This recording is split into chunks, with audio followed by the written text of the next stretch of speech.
Manningham balances rural living and city lifestyle with a number of bushland reserves right on our doorstep. But in the summer months, this can create an increased fire risk. Located in close proximity to Donvale and Warrandyte and adjacent to the popular Mullumm Trail, Currawong Bush Park is a haven for wildlife and a popular recreation spot for locals and visitors alike. Manningham is working with CFA, FRV and local residents to ensure our parks remain safe and enjoyable for everyone, to manage the risks and to be safer together.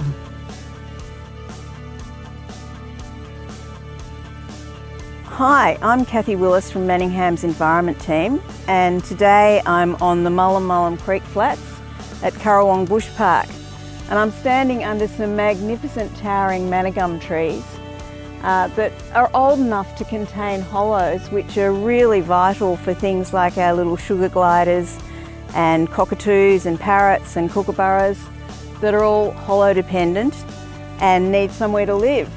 There's also a lot of other vegetation around me, some of which is planted and some of which is remnant. There's a variety of things, from things like our native daisy bushes, which are so vital for the moths and butterflies as food plants. We've also got some paper barks, which love a swampy area, and we've got other things like some wattles and Victorian Christmas bush, prickly moses, just to name a few.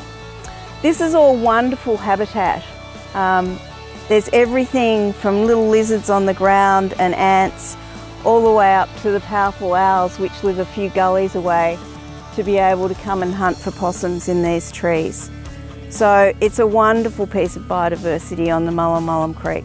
While this is fantastic for biodiversity, it can also cause a fire hazard. So if it was close to your house, after checking with council and maybe having an environment officer come and have a look at what you could do, there's quite a few things that would reduce the hazard significantly.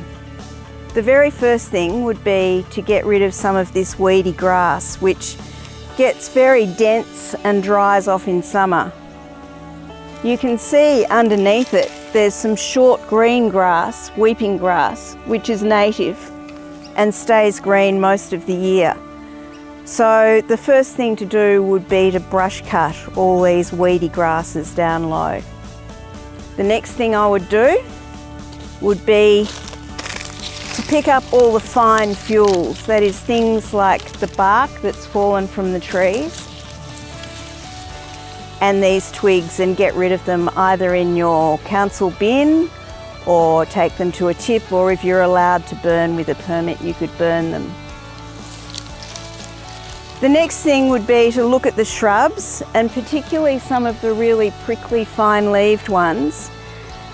Might be good to trim them away from the trees so that they're not in contact, because a fire could potentially burn from the grass up through the daisies, up through the shrubs, into the trees, and get these long hanging pieces of ribbony bark which could fly around.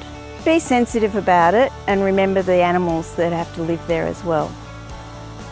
For more information on how to prepare your property for bushfire, you can visit the CFA's website at cfa.vic.gov.au, or for home preparedness, visit FRV's website at frv.vic.gov.au. Download the Vic Emergency app or visit emergency.vic.gov.au.